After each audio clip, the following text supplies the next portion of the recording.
Good afternoon, everyone. I'm Kathleen Hicks. I direct the International Security Program here at CSIS, and I want to thank you for joining us this afternoon.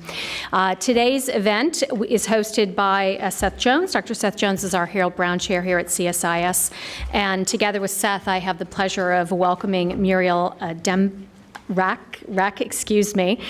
who is the Secretary General of the French government's Inter-ministerial Committee for the Prevention of Delinquency and Radicalization. She previously served as France's Consul General in Istanbul, Turkey, and in senior positions within the French Ministry of Defense, to include time at France's permanent delegation in NATO. The CIPDR recently released in February its National Prevent to Protect Plan, which offers 16 measures to refocus France's policy of violent extremism prevention around 5 key themes: shielding individuals from radicalization, widening the detection and prevention network, understanding and preparing for developments in radicalization, training local stakeholders, and assessing practices and tailoring disengagement schemes. Just one quick reminder, we have an exit directly behind you in case there's a fire alarm. There's also an exit through this door to my left. Without further ado, I'm turning it over to Seth, and just give us a moment for the podium to move. I'm going to pull this back. Why don't we just get started? They'll pull it back in a second. Thank you very much for coming, and welcome to the Center for Strategic and International Studies. One of the first question that I have, and then we're going to, just to be clear, the way we're going to operate here is we're going to have a discussion up here, and then we'll open it up about halfway through or so to question and answer. So we'll start off with a dialogue, then we'll move to question and answer with the audience. And just as a reminder, and I'll say this before we start, please make sure that you ask questions. This is not the time for a monologue. So if you have a very brief question, that's what we're primarily interested in, and then we'll go from there. So thanks again for coming. The first question that I wanted to ask before we get into where you work and what some of the key products and findings you have, and I've got Prevent to Protect here, which I keep on my shelf next to me, is how you became interested in the subject of countering extremism, radicalization, disengagement. You obviously spent time as a Consul General Istanbul, but can you tell us a little bit about how you came into this business? Yes, Seth, thanks for having me today. I'm thrilled and a bit scared, so I expect you guys to be nice to me. We'll be very nice. I'll try my best to explain things in a very candid way. I've been in this position for 3 years, and my earlier posting was as France's Consul General to Istanbul, where actually coming from a very, with a security background, I sort of expected my posting in Istanbul to concentrate on cultural, economic issues. I didn't expect to deal with or jihadists going to and back from theater. But this actually was as of, fall 2013, as I took my job as France's Consul General in Istanbul, we found ourselves at the consulate in a situation where we had to deal with departures and returns, and actually most returns took place in the years 2015 and 2016.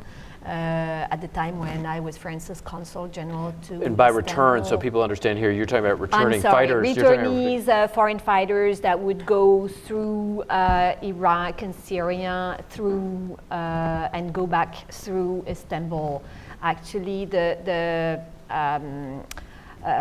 border that was still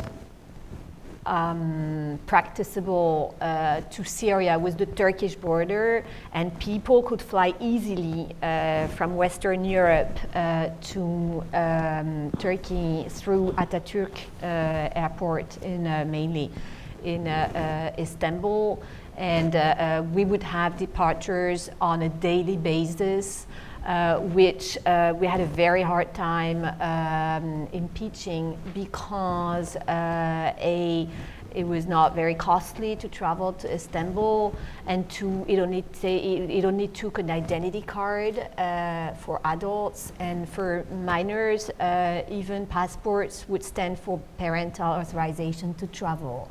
So very easy for French would-be jihadists to fly through Istanbul, and this is how I was personally confronted with radicalization, because I found myself having to deal with departures and returns through Istanbul with young people that, some of them would voluntarily come to the consulate and ask for consular protection. And that, of course, from a professional perspective, imposed action on us. And from a personal perspective, has caused me to,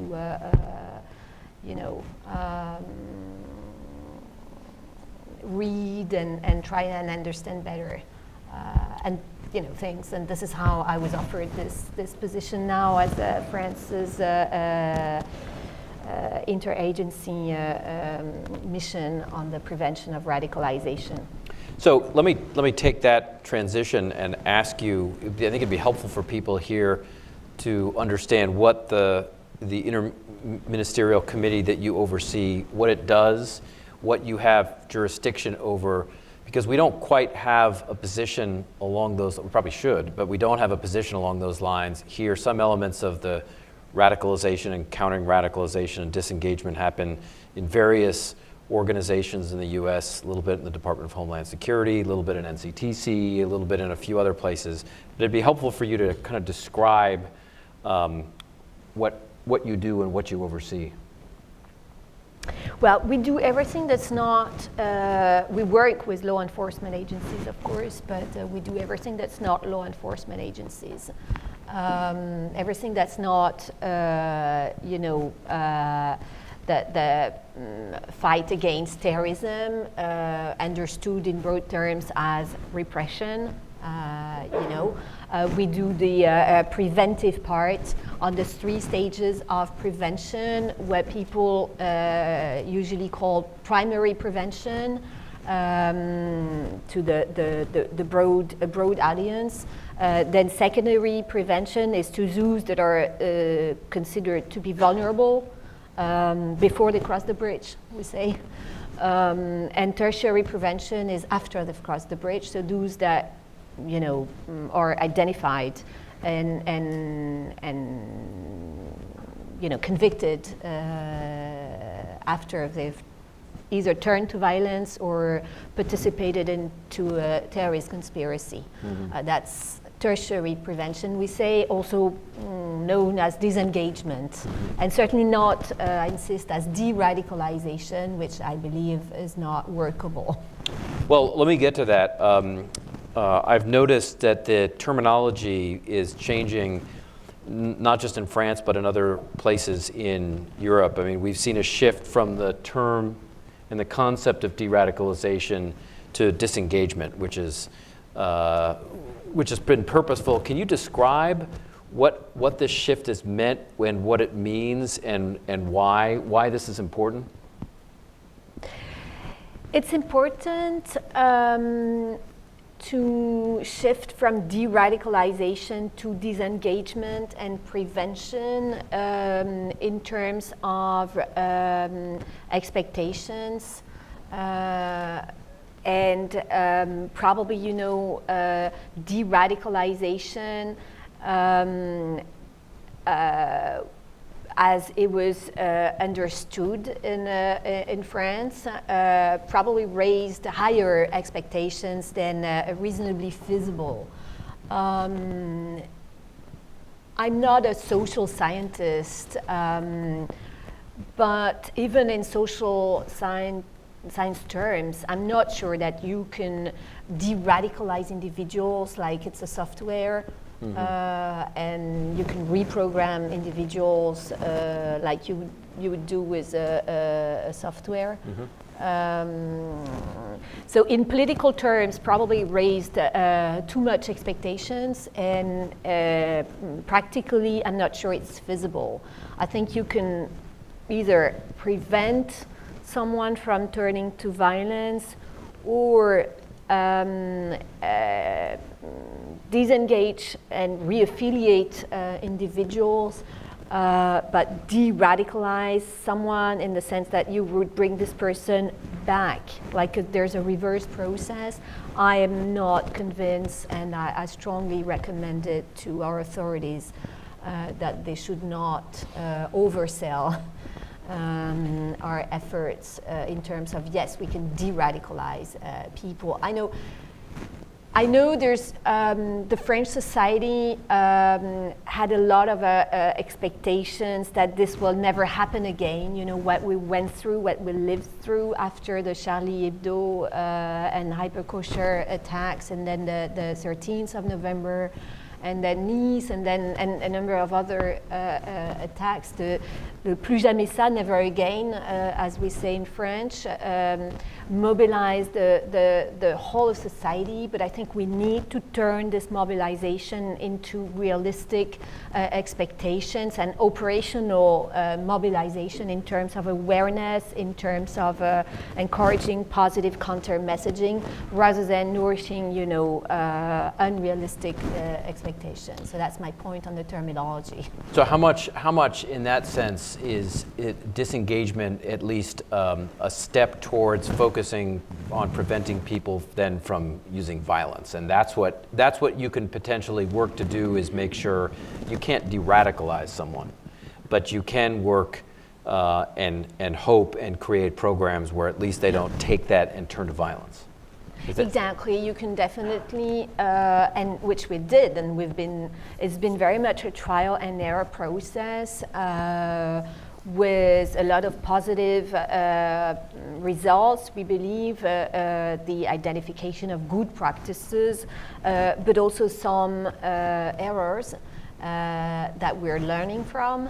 What proved useful is the development of proactive cooperation between law enforcement agencies, social workers, and NGOs across the French territory. It's 2,600 people that are being taken care of with, and that's our second lessons learned, with a pluridisciplinary approach. So it takes educational, social approach. Our third lesson learned is that the more we have a mental health dimension as part of this pluridisciplinary approach, the better. So we intend very much to further mobilize the mental health community. We will be having next week, actually, a general assembly of psychological and psychiatric experts together with practitioners, and it's going to be law enforcement people and people from the general prosecutor's office. Also, it's going to be a big thing. With several hundreds people. We intended to mobilize the mental health professions to get them on board of the prevention of radicalization, because it is one of the lessons, evidence from field assessment, that the more we have a mental health dimension to the management, the handling of those young radicalized, the better. Fourth lesson learned, wherever possible, we tend to work with religious leaders. And I'm saying wherever possible because there's a crisis of legitimacy amongst young Muslims with religious leaders in France that are generally affiliated to consular countries, Algeria, Turkey, and Morocco, which originally, sent imams on the French territory because it's the countries of origin of most Muslims. But more and more young Muslims in France, they speak French. They expect their religious leaders to speak French and be fully integrated into the French context, social, economic, cultural, political context. So we need to, the thing is we're reaching out to those leaders that have legitimacy over those young people. Would that be in the sense that they're Francophone? So this is part of President Macron's plans for Islam. It's to encourage, the development of the training and Islam that is recognized as part of France, but also recognizes French language and France as, a whole. So fourth lesson would be working with religious leaders that also bring an added value. That's for the prevention side, and as I said, we have 2,600 people that are being taken care of, and we are trying to densify this with the mental health and, where possible, religious reference, of course not operated by the state, but encouraged. This is the prevention side. The disengagement side in prisons has also proved very difficult, but we're also developing good practices also based on other countries' experience. So there are a lot of questions that I wanted to get into, particularly on the experience that you've had with prisons, the entire Prevent to Protect national plan, which, if you haven't taken a look at it, is worth I can worth give you the going colored through. version if you Oh, right, I'll take that. with the French colors.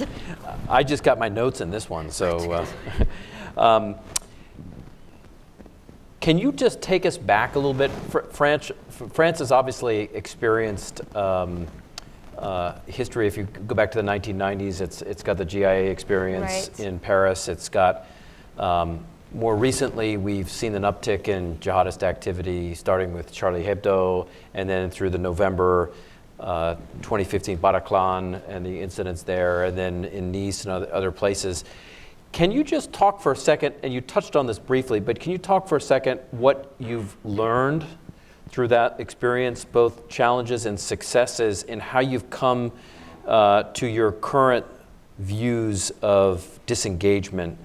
How has that experience over the last couple of years helped you come to where you've gone in the Prevent to Protect plan? Because there's a lot in here on the use of sports, there's education, there's women's issues. So how's this recent experience gotten you to where you are today? As I said, it was very much a trial and error process. We learned in pain from the events in France. I mean, the plan insists on developing detection in business. That very much takes from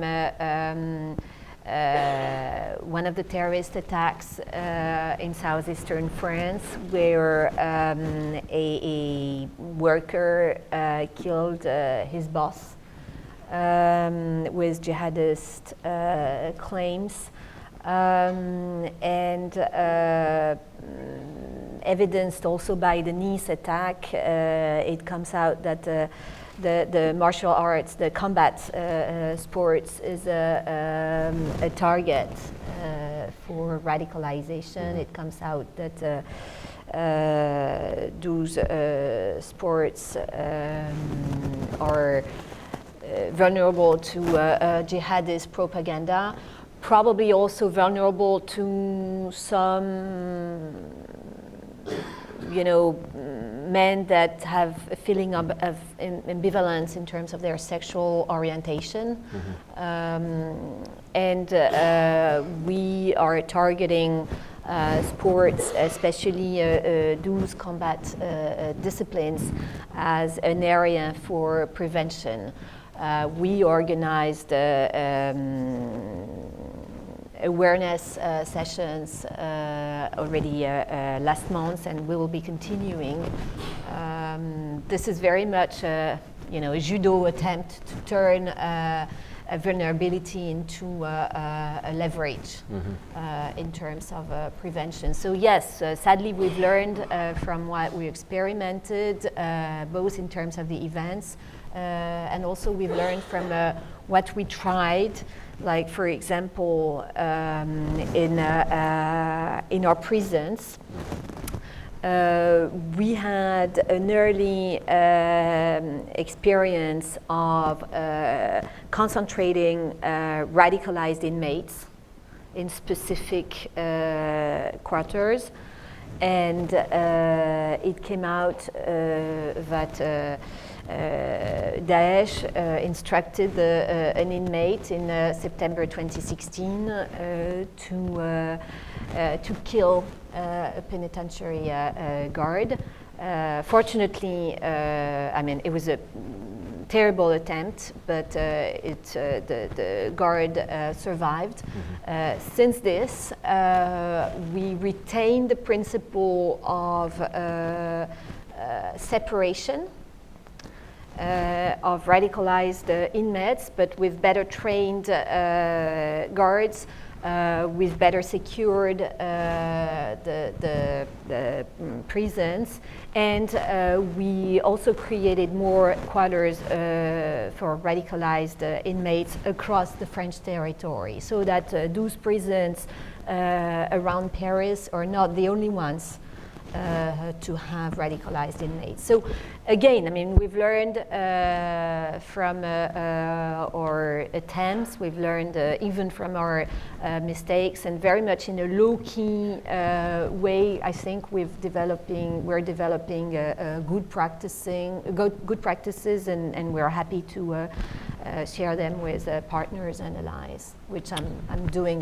with my meetings in the administration here.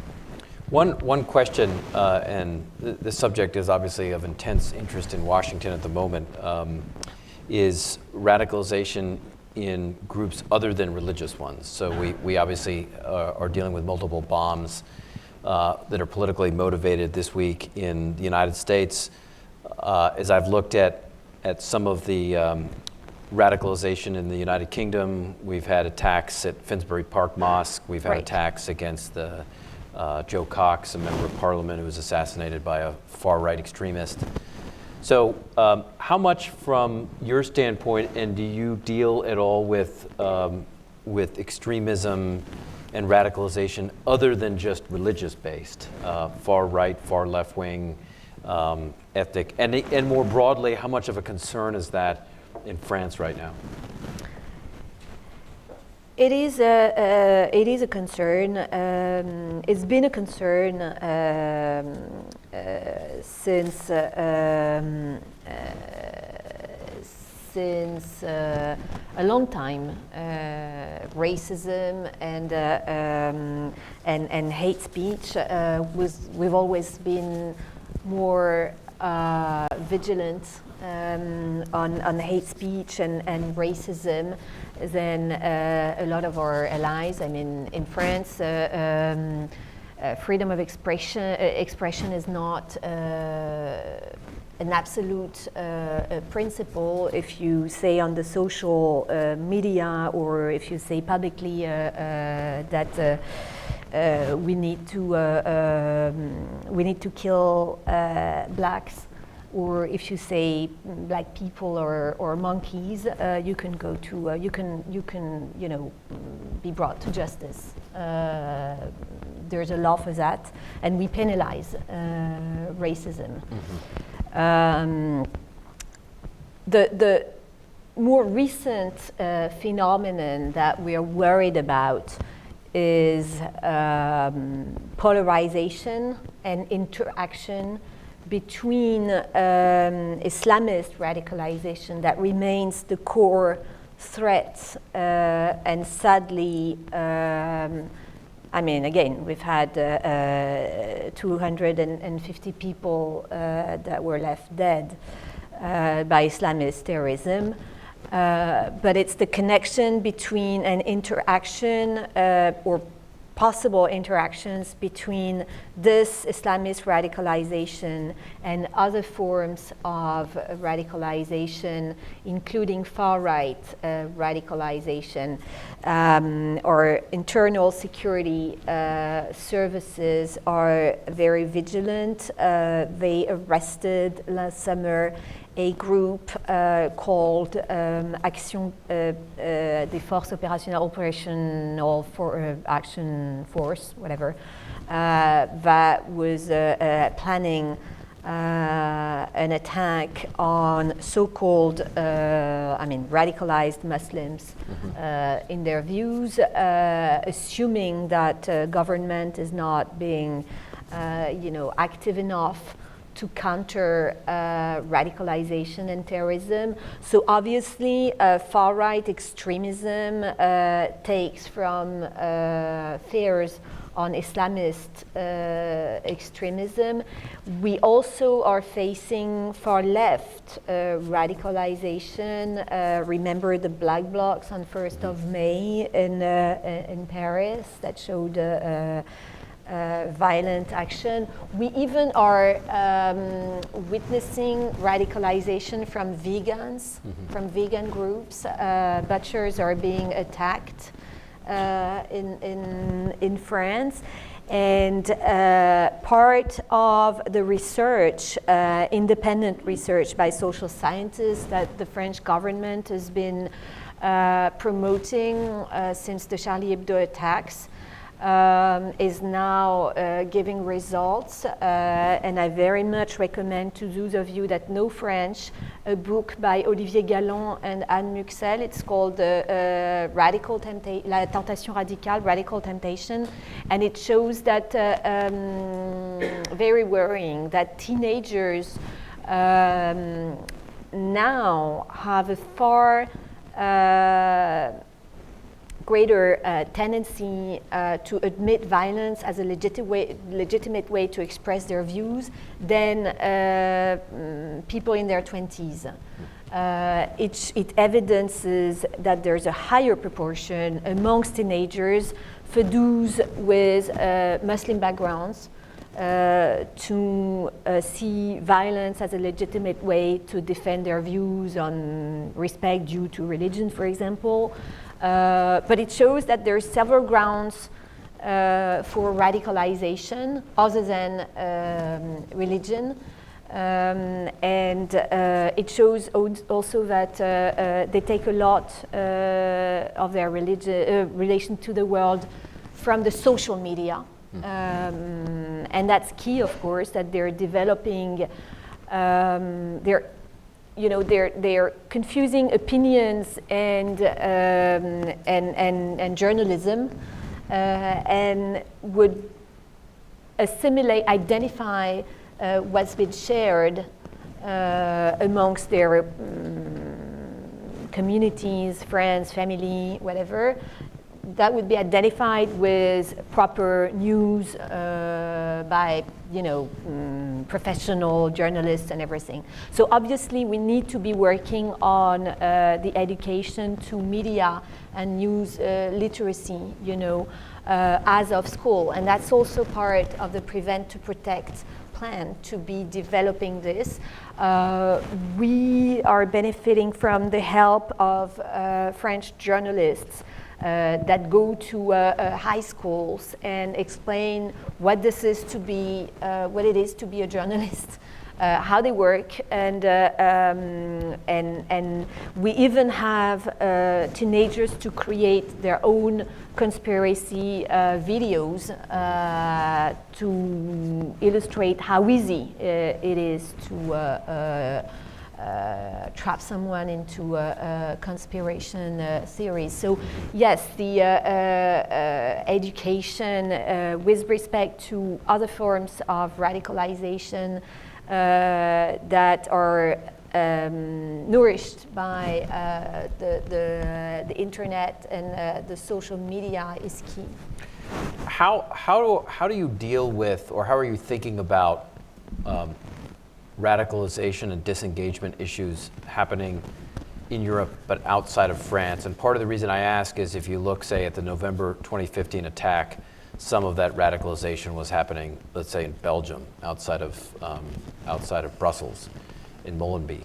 So they're clearly, with Schengen and the ability to move across countries in Europe that are Schengen members, that you and France are impacted by events and radicalization of whatever form happening throughout Europe. So how much progress has there been across Europe on dealing with the same sorts of issues that you are right now, or where are there potential challenges along those lines? Well, I was in Vienna yesterday as we are under Austrian presidency of the EU, and France and Germany have been very active in promoting the development of a European resource center on the prevention of radicalization to pool knowledge and good practices. So both on the research side, but also on the practitioners' side.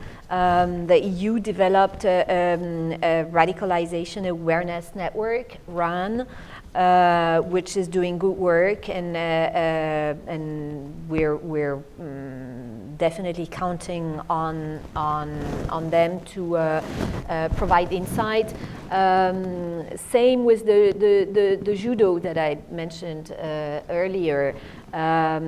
If we are to win this battle, we have to turn what our enemies would use as vulnerabilities into strengths. So yes, there's going to be, there's always going to be an easy way from France to Belgium.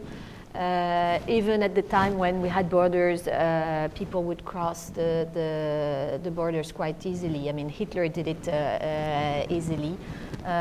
We should not expect walls to, prevent us from seriously from anything of that sort. We have to use transborder cooperation as a strength, and we've been working at this for 2 years now. By the end of this year, this European Resource Center on the prevention of radicalization will be installed, and we expect very much to mutualize our resources. In this Prevent to Protect plan, we took a lot from the Danish experimentation. We took a lot from the British we took a lot from the Danish experimentation in terms of individual employee disciplinary follow-up of radicalized people. It's called the ARUS experimentation. We took a lot from the British experience on counter-narrative. We also took a lot from the Germans in terms of the mobilization of families.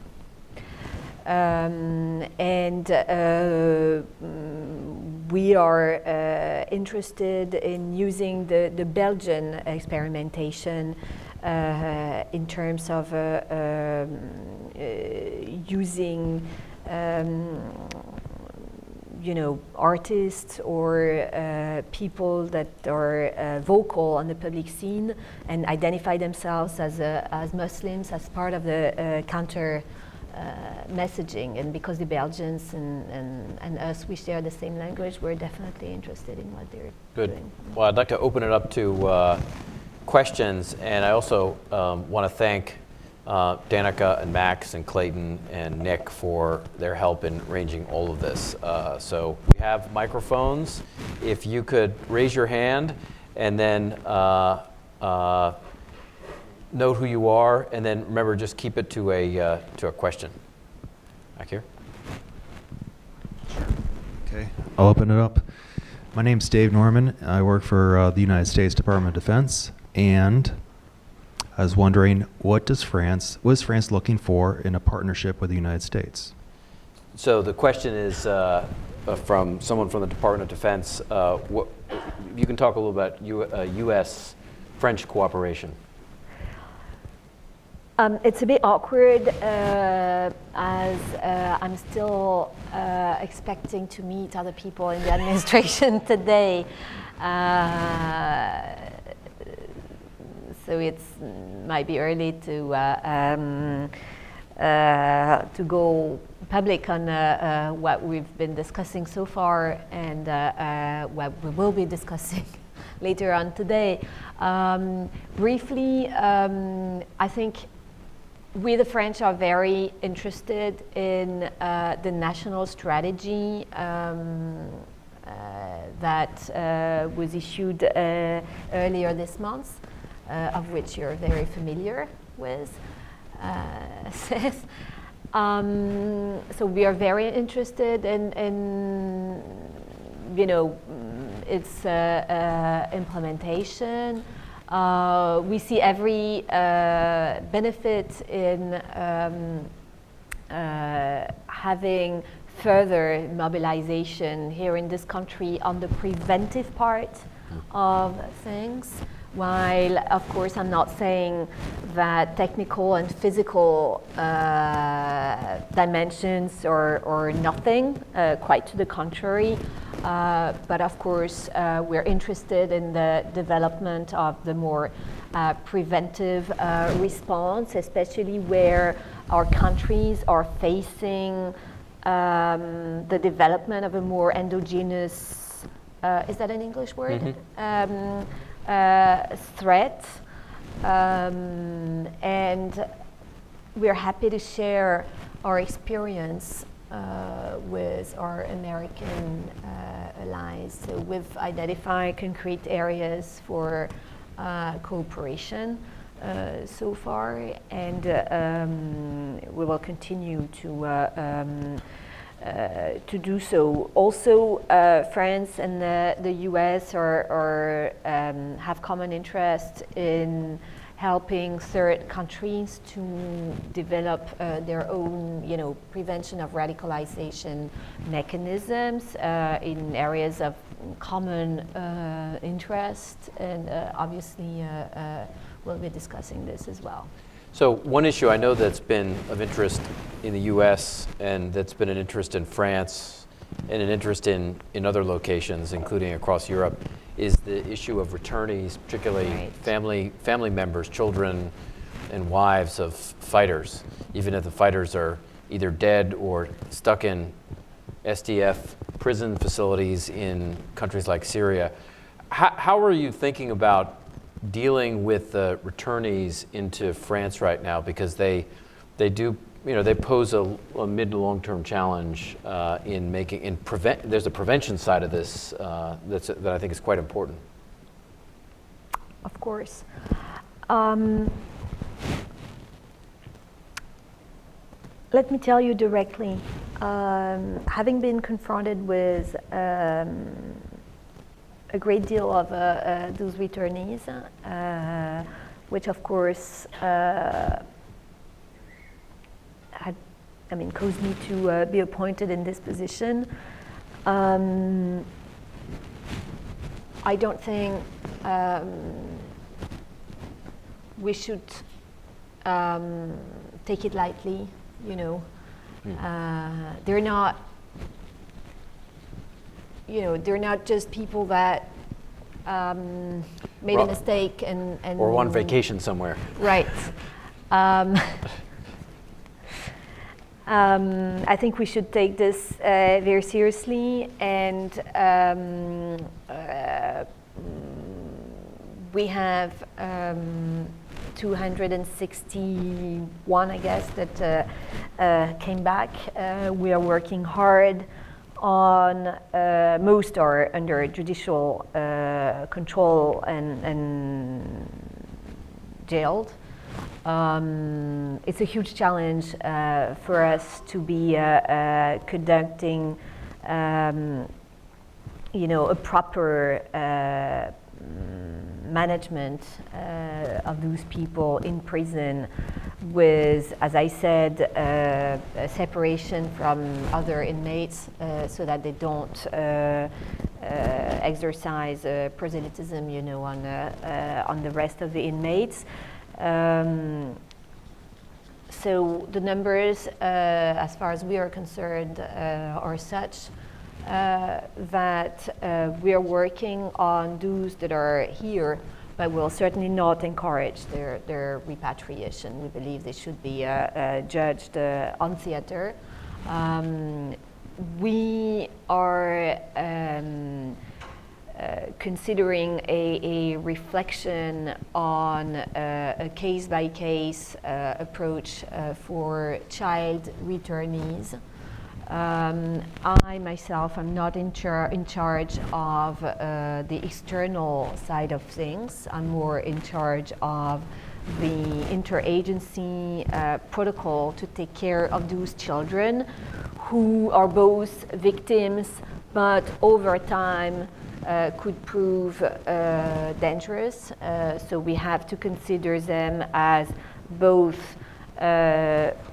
victims and child protection first and foremost, but we also have to protect the society and keep an eye on them with specific management, medical and psychological checkup upon their returns, and then long-term management with a mental health, of course, dimension to help them integrate. So child returnees, we're very much thinking of a case-by-case approach if conditions are met, and it's very complicated because we have no consular authorities, of course, in Syria. We have no diplomatic representations,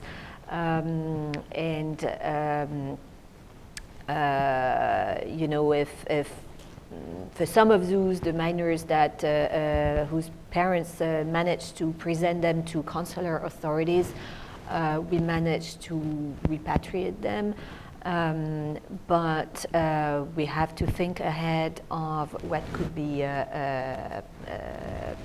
anticipated for the rest of the French contingent on theater. The figures are big. I mean, we believe we have more than 500 minors on theater, on the overall. Mostly in Syria?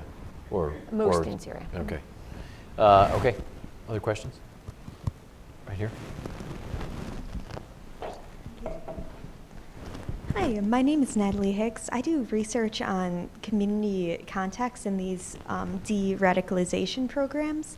What are you doing to address the community dissatisfaction with people who may be returning, and how the communities may just reject them and encourage them to re-enter the violent organizations? So these would be, how are you dealing with the French population's reaction to the returnees, which can be quite significant? Right. Most returnees are under judicial control, and a vast proportion are in jail. So there's no interaction with the civilian population? That's sort of no, but I mean, the priority, again, I mean, it's not like they went there just for a vacation or a semester off and came back and said, look, you know, that it was a mistake, and I'm coming back and resuming my life the way it was earlier. Most of them, especially most of the people that stayed after summer 2016, are people that were convinced. I mean, believe me, the border was practicable on the way back until summer 2016. So, I mean, especially in the early years of 2012, 2013, 2014, those that, you know, either had been forced or, you know, obviously they meant to be doing humanitarian aid, have returned immediately. So we should not be naive on those people. A lot of them have language elements that are sort of prepared in advance, that you know, this is not what they meant, and but you know, now ultimately they will leave prisons, and we have to get prepared and start reinsertion as of jail, which is why we developed a pluridisciplinary approach in jail, including with a mental health dimension, because a lot of them have earlier psychological problems. If you take women, for example, one of the specificities with France is that we have a high proportion of women. We have 30% more or less, and amongst women we have nearly half of converts. Amongst women converts, we have a high proportion that went through intra-family abuse, including sexual abuse. So that takes, of course, you know, specific care, and we need to be addressing this in prison. So I take the point that we need to address their reintegration, but after we've dealt with them in prison and protected our society first. So how but are I mean, you, protection of society also takes reinsertion. Yeah. How are you dealing with, even setting aside the question here was about the returnees, you also have this year, you've got those that have been, that have finished their prison terms and are coming back into society. So how are you dealing with those that have radicalized, been involved in plots or even attacks, and that are now coming back into society? That also poses a big challenge as well. Yeah, it's still ahead of us. It's a bit ahead of us, but we're getting prepared. It's going to be both a security management or action plan against terrorism that was acted this summer, provides for the creation of a specific task force within the Ministry of the Interior, the Coordination Unit Against Terrorism, UCLAT, that anticipates the situation of prison leavers. We also created a specific intelligence service within our penitentiary system. It became an intelligence service of its own. They're doing very good. They've been doing very good in a few years, and we will be managing every situation one by one. Now, we will also be taking care of the more social and reinsertion situation of them, making sure that they have access to social rights, access to health, mental health follow-up. We know that recidivism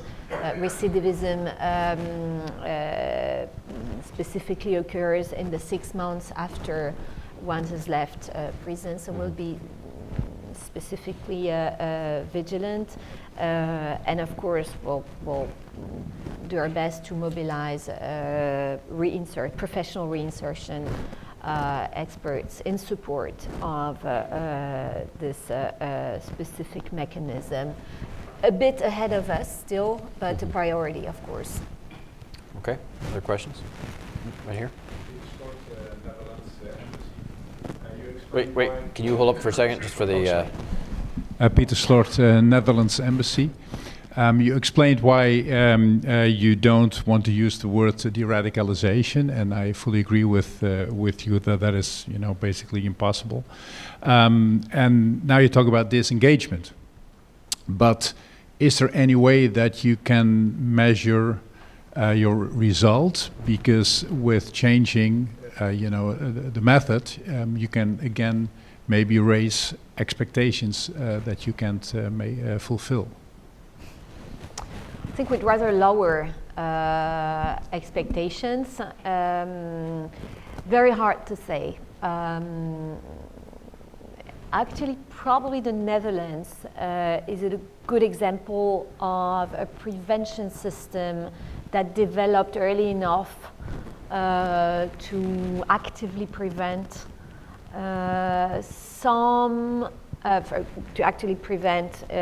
individuals from turning to violence. Some would argue that it's one of the reasons why your country was safe from terrorist attacks. Others argue that your country was simply not targeted as a priority. But I think the two can go together. It was not like there was multiple massive attacks that were tried on the Netherlands, but at the same time, the pond to recruit individuals probably had been reduced by the prevention efforts. So I would turn back the question to my Dutch colleagues to give a measurement of their successes in prevention efforts. In our case, it's very early to say in measurable terms what we were able to prevent. It's always difficult with prevention public policies, on health, on education, in every field, to measure, what if prevention policies had not been there. Very difficult to say. We are challenging with the same thing as recently with the flooded plot. I know. Yeah. The guys with whom we had worked before, and Yeah. they turned wrong again. So We have one here. Just wait for the microphone. I think this will be the last question. Sorry, we want to keep you on schedule. Sure. My name is Barakat Al-Laythi. I work for Egyptian Embassy. But actually, From I'm sorry, the what embassy? Egyptian Embassy. Yeah. Just take you back to the terminology thing. Now we can, mentioning Syria, we're hearing about the terminology that radical groups with transnational agendas, and the West is tending to differentiate that between that and the national or domestic radical groups. Actually, if we're talking about international cooperation in countering terrorism, we have to come to an agreement on certain terminology, and we have, the international community should be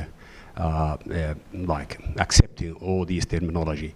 I can remember, I just want your comment, because when we started talking about Idlib, so the West fearing another wave of refugees started to talk about these different terminology.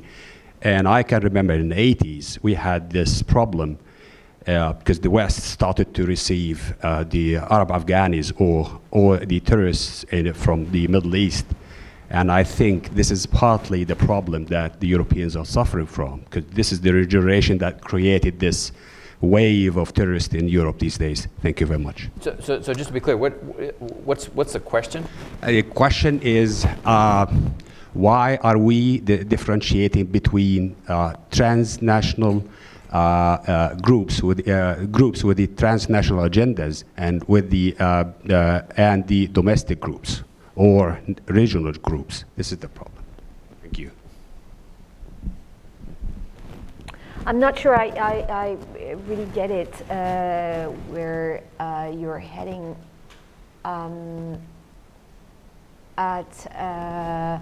In any case, we have to admit, at least France, that we have been targeted by transnational groups, but at the same time that those kids are ours.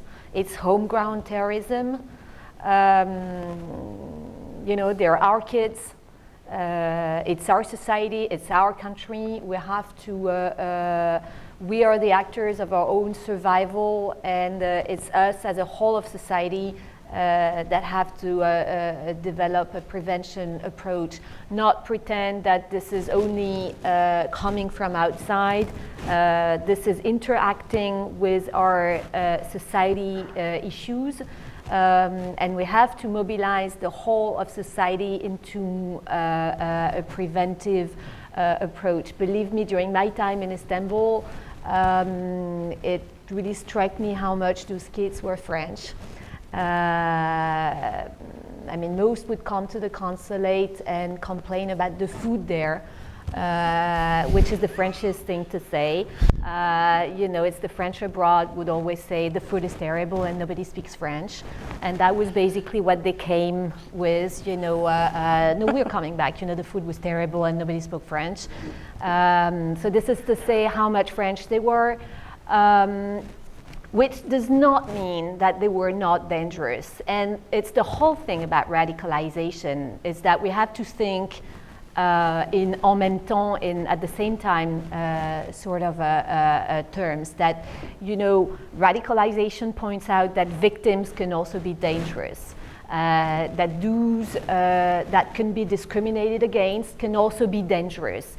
That children that are child returnees are victims and should be protected as such, but could also be dangerous for the rest of the society. So again, I mean, very much in an interaction between external dimension and internal dimension. It's a whole society prevention approach that we should be developing.